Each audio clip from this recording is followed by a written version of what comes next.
4 বছৰ হ'ল এটোৱে ডাঙৰ কথা এমাহ পিছতে চৰকাৰটো ভাঙাব বিচাৰিছিলে আৰু আগৰ সময়ত অপজিশনৰ পৰা সদায় এক মাহ এক সপ্তাহ চৰকাৰ ভাঙিম এনেকা এটা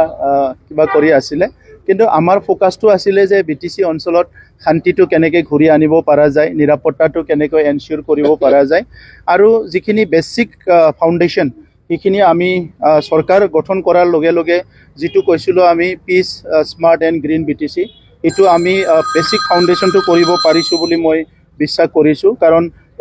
ইয়াৰ ওপৰত সংগতি ৰাখি আমি এতিয়া কাম কৰিছো বদলেনখন 4 বছৰ পিসফুল হল প্ৰায় 3-4 দশকৰ পিছত 4 বছৰ একেলগে পিসফুল হোৱাটো এটো সবৰ কাৰণে এটা আনন্দৰ এটা বিষয় হয় ইয়াৰ পিছত যেটো আমি কৈছো গ্ৰীণ মিশন গ্ৰীণ বডলেণ্ড আগতে বডলেণ্ডখন খুব খেউজিয়া আছিলে কোকৰাঝাৰখন খুব খেউজিয়া আছিলে গছ গছনি ভৰপুৰ খুব প্ৰাকৃতিক বহুত ধনী হৈ আছিলে কিন্তু যোৱা কেবা দশকত ইয়াৰ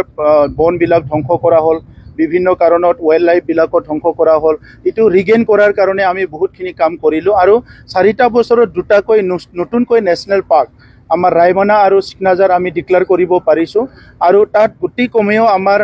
প্ৰায় 800 স্কয়াৰ কিলোমিটাৰ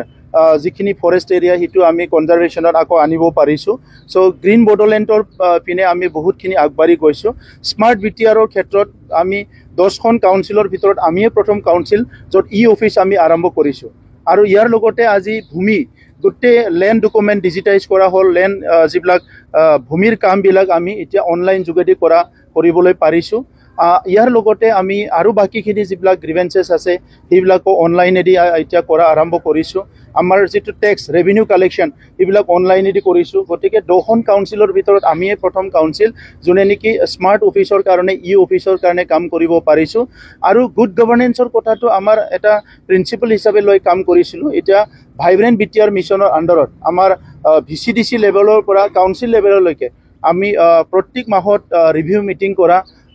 বিভিন্ন প্ৰবলেমছ বিলাক সমাধান কৰা এই কাম বিলাক কৰিছো আৰু আপোনালোকক মই কবলৈ পাই আনন্দিত হৈছো 2 মাহৰ ভিতৰত প্ৰায় 1 লাখ আমি মানুহ পৰিয়ালৰ ভূমিৰ সমস্যা সমাধান কৰিলো এটো আমাৰ কাৰণে ডাঙৰ এচিভমেন্ট গতিকে আজি বিটিআৰ অঞ্চলত আৰু এটা প্ৰত্যাহ্বান আছিল যে জাতি জনগোষ্ঠীৰ মাজত এটা সমন্বয় নাইকিয়া হৈ গৈছিল এটা জনগোষ্ঠী আনটো জনগোষ্ঠীক ঘৃণা কৰা ভয় কৰা শংকা এনেকুৱা এটা পৰিৱেশ আছিল আৰু এই 4টা বছৰত এতিয়া বড়ো অবড়ো এই কথাবিলাক মানুহে আলোচনা নকৰে গতিকে আজি 4টা বছৰ কমপ্লিট হোৱাৰ লগে লগে আমি এইখিনি কামটো কৰিব পাৰিছো ভাৰতৰ প্ৰধানমন্ত্ৰী নৰেন্দ্ৰ মোদী ডাঙৰীয়াৰ কাৰণে তেখেতে 2020ত আমাক মাৰ্গদৰ্শন কৰিলে এটা সিদ্ধান্ত দিলে চুক্তিৰ কাৰণে আজি শান্তি আহিল আমি ধন্যবাদ দিব লাগিব ভাৰতৰ গৃহমন্ত্ৰী অমিত শাহ ডাঙৰীয়াক তেখেতৰ একদম বোল্ড ইনিচিয়েটিভত আমাৰ চুক্তিখন হৈছিল তেখেতে প্ৰেজেন্ট আছিল আৰু চুক্তি হোৱাৰ পিছত 2-3 বাৰ আমাৰ বডলেণ্ডত আহি গল প্ৰত্যেকটো মুহূৰ্তক আমাক মানে তেখেতে খবৰ লয় তেখেতে সদায় আমাক মানে বিভিন্ন দিশত আমাক ইনস্পায়াৰ কৰে গতিকে তেখেতক ধন্যবাদ দিব লাগিব আৰু বৰ্তমানৰ অসমৰ মুখ্যমন্ত্ৰী এই সময়ত তেখেতে মুখ্যমন্ত্ৰী নাছিলে তথাপিতো শান্তি চুক্তিত তেখেতে সকলোতকৈ বেছি তেখেতে দায়িত্ব লৈছিল আৰু শান্তি চুক্তি 2020ত কৰিছিল আৰু মুখ্যমন্ত্ৰী হোৱাৰ পিছত বডলেণ্ডখন ভাৰতৰ অইন অঞ্চলৰ নিচিনা অসমৰ অইন ডিস্ট্ৰিক্ট বিলাকৰ নিচিনা উন্নত হ'ব লাগে ইয়াৰ কাৰণে আমাক সকলো দিশৰ পৰা সহায় কৰি আছে মই তেখেতক ধন্যবাদ জনাইছো আৰু সকলোতকৈ আৰু এবাৰ মই ধন্যবাদ দিব বিচাৰিছো যে বডলেণ্ড অঞ্চলত 35 লাখ জনসাধাৰণে যিয়ে নেকি পৰিৱৰ্তন বিচাৰিছিল শান্তি বিচাৰিছিল ভাল এটা পৰিৱেশ বিচাৰিছিল সো তেখেতসকলে আমাক ভালকে কাম কৰিবলৈ সুযোগ দিছে দুই এজন মানুহৰ ক্ৰিটিসিজম চলি আছে থাকিব এটো বিৰোধী গণতন্ত্ৰ থাকে এটো আমি ইমান চিন্তা কৰা নাই কিন্তু পাব্লিক এজ এ হোল বিভিন্ন জনগোষ্ঠী বড়ো আদিবাসী ৰাজবংশী মাইনৰিটি বঙালী যিমান জনগোষ্ঠী আছে আমাৰ সেই সকলো জনগোষ্ঠীয়ে আমাক সহায় কৰিছে এই কাৰণে মই ধন্যবাদ জনাইছো